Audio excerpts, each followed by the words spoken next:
I want to break down the platform from the PC party, Pierre Poilievre's plan as it relates to housing.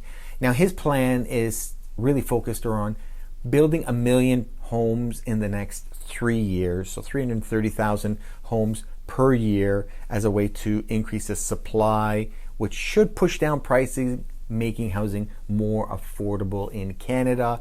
Part of his focus is going to be on incentivizing the municipalities to create more infrastructure and public transit so that they can create denser areas within each municipality. Public transit's a great way to make sure that cities are walkable or can be commuted by bike or train or bus, and really allows for development to go through a lot quicker because you're developing within a smaller area. When we look at the maybe American model, if you're driving through any part of like central United States, houses sprawling all over, it takes a long time to run sewer and water through these acres and acres of property. Whereas if you put them nice and tight, you can actually build a lot of houses a lot quicker. Another thing they're looking at doing is releasing 15% of the federally owned lands to be allocated for real estate. I have questionable thoughts on this. One of the most feared person, the person that I worry about most, is me 30 and 40 years from now. And I would hate to think that 30 years from now that Canada threw away its future based on solving a today problem. I see selling off federal lands in order to solve an immediate housing issue is really like breaking the piggy bank. And that's something that it's not just about our kids, it's our kids, and our kids are going to look at. And once that 15% is gone, the federal government's not taking that land back. And that's part of our GDP. It's part of our value, is the land that the federal government owns.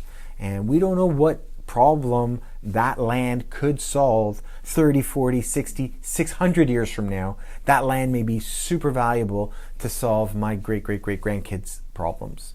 So I'm cautious about that. It is obviously an easy way to increase supply, but the truth is there's trillions of acres of privately owned land that's ready for development that, if incentivized the right way, the market will build the houses. You don't need to break the piggy bank. Let someone else cash out if they want to build houses, right? That's the free market. That's Adam Smith calls the invisible hand. And that's where, as prices go up, then the supply goes up because sellers say prices are good. And then as prices go up, the demand goes down because buyers say that's too high. And as the demand goes down, the prices go down. And that's just this yin and yang that constantly happens. We look at the mortgage policy reforms that Pierre Poilievre's looking at implementing. He's talking about extending to a 7 and 10 year mortgage term. So you eliminate the stop and go attitude of a 3 or 5 year mortgage. Having a 10-year mortgage term allows stability for a family for a longer period of time. I want to put a star on this next one. He wants to mandate the removal of the stress test. Now, the stress test is something that has a huge impact on the demand for real estate because people are forced to afford based on a much higher interest rate than they're actually paying in order to protect the banks from default. And the reality is that's prohibiting so many people from buying a home. So I think elimination of the stress test, if I was Prime Minister, day one, that thing is gone. I would put in other measures that would protect Canadians and our overall economy, but I think it's used as a broad stroke that doesn't apply for everyone, but it affects everyone. And ultimately, who are we protecting? 5 banks or so, not 35 million people. When we look at foreign investment, they want to put a 2-year ban on foreign buyers buying properties as an investment unless it is for rental properties. Now, we have a yin and yang here because if we're incentivizing overseas buyers to buy multi-residential units, which currently we do have a foreign buyer ban under Prime Minister Trudeau, unless it's at least 4 units. If you're buying a property more than 4 units, you can be from Hong Kong or Germany or South Africa and buy a quad or a 6-plex, a 10-plex, and you're perfectly allowed. The challenge is now we have landlords that are overseas, and we're basically taking the money from the lower middle class, the rent check, and taking that money and sending it out of the country. So I don't love this as an idea. We're diluting our Canadian GDP by allowing foreign investors to milk the cow in Canada and take the milk back home. So there's some really big picture problems with policies like that. I would rather see a foreign ban on buying multiplex than buying individual property, right? That's my own take. Lucky for you, I'm not running for prime minister in this election. Who knows about the future? Anti-money laundering, another thing that they're looking to do is clean up some money laundering issues or vulnerabilities. I don't think that's a really impactful thing for the housing market. I think it is a very impactful thing for Revenue Canada and their income statement. So it may be profitable for them, but is it going to affect you buying a home in York Region? I don't think so. I don't think that really is. So as summary, under Pierre Poilievre, he's planning 1 million home increase of supply over the next 3 years. Again, that's sprinkled all over Canada.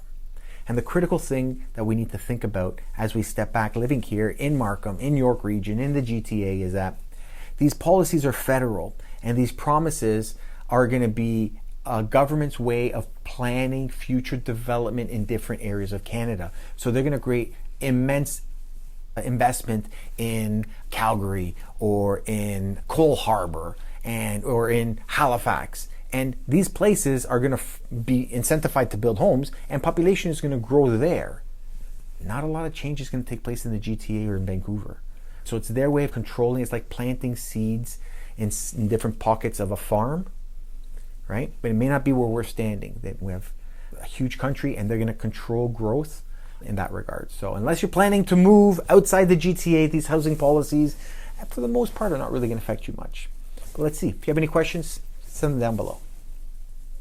P.S. One other thought about foreign buyers being incentivized or allowed to buy multi-res units in Canada. The thing that you have to keep in mind is that this is a federal policy they're creating, but the Landlord-Tenant Act is provincial. And the relationship between tenants, landlords, and rent controls, what is allowed inside the lease agreement, the eviction of tenants, that's all provincial. So for them to say, hey, we want to have all these foreign buyers buy multi-residential, and now we're going to leave it up to the province of Alberta or Quebec or Ontario to handle the relationship between the two. I can tell you, I've got some clients that have invested in Alberta, and I've got a lot of clients that have invested in Ontario as landlords. Their reality is extremely different. What is allowed and encouraged in Alberta is definitely not the same as what's allowed in Ontario. So I think we're going to be creating almost like a mushroom farm of problems, and the solution is going to be provincial, and that's going to be putting a lot of divide in housing throughout Canada, because investors buying multi-res, where, for example, a landlord has significantly more powers and freedom in Alberta, they're not going to be investing in Ontario where their hands are tied, where they have rent controls, they have trouble evicting a tenant. And I'm not speaking only to landlords, because I think tenants have to be aware of this.